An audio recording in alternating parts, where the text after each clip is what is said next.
Hello दोस्तों, नमस्कार दोस्तों, स्वागत है आप सभी का ऑनलाइन अड्डा फॉर स्टडी यूट्यूब चैनल पर। इस वीडियो में हम बात करें एक बड़ी और लेटेस्ट अपडेट के बारे में जो कि संबंधित है बीएड वर्सेस बीटीसी मामले को लेकर। बीएड वर्सेस बीटीसी मामले को लेकर आज एक सुनवाई थी जो कि खत्म हो गई है। सुनवाई खत्म होने के बाद कोर्ट में क्या हुआ, किसको क्या मिला, इसके अलावा बीएड वर्सेस बीटीसी मामले पर कोर्ट के माध्यम से क्या ऑर्डर दिया गया है, डिटेल में इस मुद्दे पर बात करेंगे। चैनल को सब्सक्राइब करके बेल आइकन को दबा लें और वीडियो को लाइक कर दें जिससे कि आपको रियल ऑथेंटिक जानकारी ऑनलाइन अड्डा फॉर स्टडी यूट्यूब चैनल के माध्यम से मिलती रहे। बीएड वर्सेस बीटीसी मामले पर आज जब सुनवाई शुरू होती है तो सुनवाई शुरू होने के बाद बीएड और बीटीसी की तरफ से तमाम अधिवक्ता कोर्ट रूम में मौजूद होते हैं और अपना अपना जो पक्ष है वो रखते हैं। आज का दिन काफी ज्यादा महत्वपूर्ण था बीएड करने वाले अभ्यर्थियों के लिए और हुआ भी कुछ ऐसा। अब यहाँ पे कोर्ट के माध्यम से क्या आदेश दिया गया उसको बताने से पहले मैं एक चीज पूरे तरीके से क्लियर कर दूं कि आज बीएड वर्सेस बीटीसी मामले पर जो सुनवाई देखने के लिए मिली थी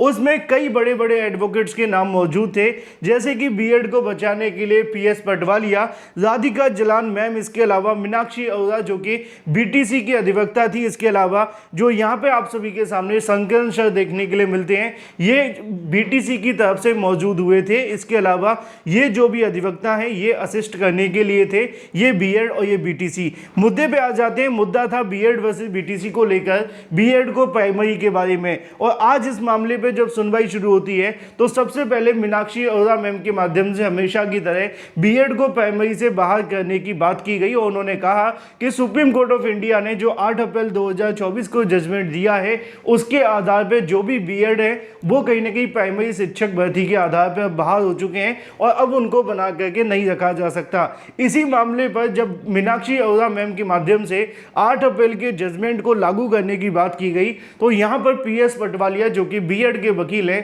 उन्होंने इस मुद्दे को लेकर अपोज किया। उन्होंने ऑब्जेक्शन करते हुए कहा कि 8 अप्रैल 2024 का जो जजमेंट दिया गया है माननीय सुप्रीम कोर्ट ऑफ इंडिया के माध्यम से, उस जजमेंट के अंदर बहुत सारे टर्म्स एंड कंडीशन हैं, उसको एक तरीके से लागू नहीं किया जा सकता। यहां पर पीएस पटवालिया जी के माध्यम से राजस्थान का उदाहरण देते हुए बताया गया कि राजस्थान के अंदर जो बीएड करने वाले अभ्यर्थी प्राइमरी से बाहर किए गए थे वहां पे कंडीशन अलग थी। उनका कहना था कि राजस्थान के अंदर जो बीएड करने वाले अभ्यर्थी थे वो वहां पे प्राइमरी शिक्षक भर्ती में अपीयर होना चाहते थे, जबकि यहां पे जो मामले हैं वो अलग हैं। यानी कि पीएस पटवालिया जी के माध्यम से बताया गया कि राजस्थान हाईकोर्ट के अंदर जो मामला गया था वहां पे बीएड करने वाले अभ्यर्थी प्राइमरी में सम्मिलित होना चाहते थे, लेकिन वहां की सरकार बीएड को प्राइमरी में सम्मिलित नहीं करना चाहती थी। जबकि अलग अलग राज्यों में अलग अलग सिनारियो है। जैसे कि आप जानते हैं कि किसी भी राज्य के अंदर जो भी कहीं ना कहीं कंडीशन है,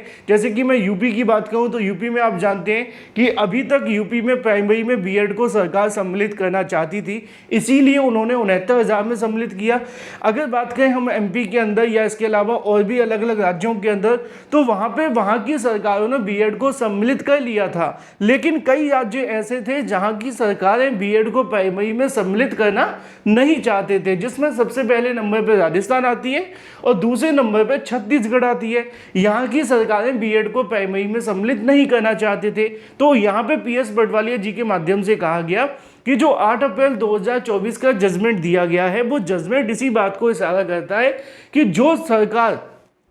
या जो गवर्नमेंट वहाँ पे बीएड को प्राइमरी में सम्मिलित करना चाहते थे और उन्होंने सम्मिलित किया था अपने एडवर्टीजमेंट के अंदर, अपने विज्ञापन के अंदर, तो जो भी बीएड करने वाले अभ्यर्थी यहाँ पे चयनित हुए हैं उनको कहीं ना कहीं प्राइमरी शिक्षक भर्ती से बाहर नहीं निकाला जा सकता। जबकि मीनाक्षी अरोड़ा मैम के माध्यम से इस मामले पर बहस करते हुए सीधे तौर पर कहीं ना कहीं इस कोर्ट ऑर्डर को समझाने का प्रयास किया गया और पीएस पटवालिया जी के माध्यम से इस मुद्दे को अपोज किया गया। अब फाइनल कंक्लूजन क्या हुआ उसको समझने के लिए आपको समझना है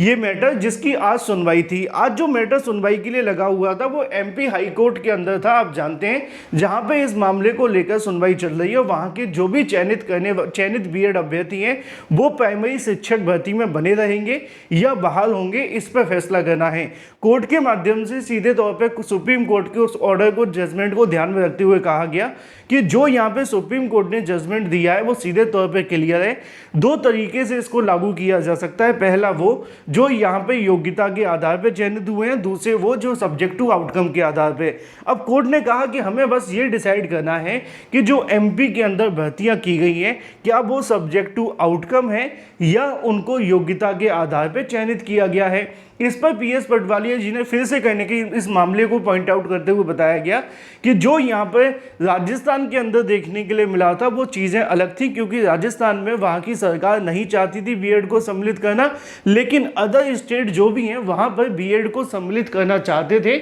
और बीएड को सम्मिलित किया भी गया। यानी कि पीएस पटवालिया जी के माध्यम से बीएड को लेकर बहस तो की गई, लेकिन चूंकि जो सुप्रीम कोर्ट ऑफ इंडिया का जजमेंट है 8 अप्रैल 2024 का, उसी को कहीं ना कहीं लागू करने की यहाँ पे जो कोशिश है वो मीनाक्षी अरोड़ा मैम के माध्यम से की गई थी। और आप जानते भी हैं कि वही जजमेंट ऑलमोस्ट यहाँ पे हर भर्ती में लागू होगा भी, क्योंकि वो सभी राज्यों के लिए और यूटीज के लिए है। अब ये तो कंफर्म हो गया कि सुप्रीम कोर्ट का वो जजमेंट यहाँ पे लागू होगा, लेकिन सवाल ये है कि जो मध्य प्रदेश हाई कोर्ट के माध्यम से डिसाइड करना है कि जो यहाँ पे अपॉइंटमेंट की गई है, जो यहाँ भर्तियाँ की गई हैं, क्या वो भर्तियाँ सब्जेक्ट टू आउटकम है या नहीं। क्योंकि बीएड के अधिवक्ताओं के माध्यम से इस मुद्दे पर लगातार बहस की जा रही थी कि जो भी यहाँ पे भर्ती देखने के लिए मिली है वो सब्जेक्ट टू आउटकम नहीं है, और जो भी बीएड करने वाले अभ्यर्थी हैं उनको प्राइमरी शिक्षक भर्ती बना करके रखा जाए, क्योंकि यहाँ की जो राज्य सरकार है वो बीएड को प्राइमरी में लाना चाहते थे, लेकिन राजस्थान का मामला दूसरा था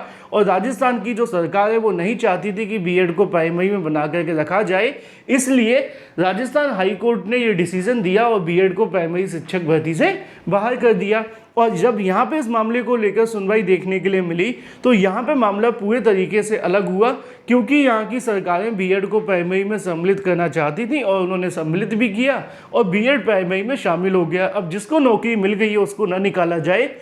ये आदेश सुप्रीम कोर्ट ऑफ इंडिया ने पहले ही दे दिया है। तो इन तमाम मामलों को लेकर जब आर्गुमेंट चल रहे थे तो सीधे तौर पे कहीं ना कहीं पीएस पटवालिया जी के माध्यम से जो भी बीएड करने वाले अभ्यर्थी प्राइमरी में चयनित हुए हैं उनको बना करके रखे जाने की अपील की गई और सुप्रीम कोर्ट ऑफ इंडिया के जजमेंट को एक्सप्लेन भी किया गया कि सुप्रीम कोर्ट का जजमेंट भी बीएड करने वाले उन अभ्यर्थियों के लिए साथ है जिन्होंने योग्यता के आधार पर प्राइमरी शिक्षक भर्ती में चयन हुआ है या नौकरी पाई है। तो फिलहाल आज इस मामले को लेकर जो सुनवाई थी वो खत्म हो गई है और सुनवाई खत्म हो जाने के बाद जो फाइनल जजमेंट है वो अभी रिजर्व कर लिया गया है, यानी कि दोनों जजों के माध्यम से इस ऑर्डर को अभी के लिए रिजर्व किया गया है। वो इस मामले पर अपना जो फाइनल डिसीजन है 1 या 2 दिन या 1-2 महीने के अंदर अंदर सुना देंगे। यानी कि आज जो बीएड वर्सेस बीटीसी को लेकर सुनवाई थी वो खत्म हो गई है और सुनवाई खत्म हो जाने के बाद इस मामले को अब रिजर्व कर लिया गया है। अब जब डिसीजन जारी किया जाएगा तब ये डिसाइड होगा कि एमपी के अंदर जो बीएड चयनित अभ्यर्थी हैं उनकी नौकरी रहेगी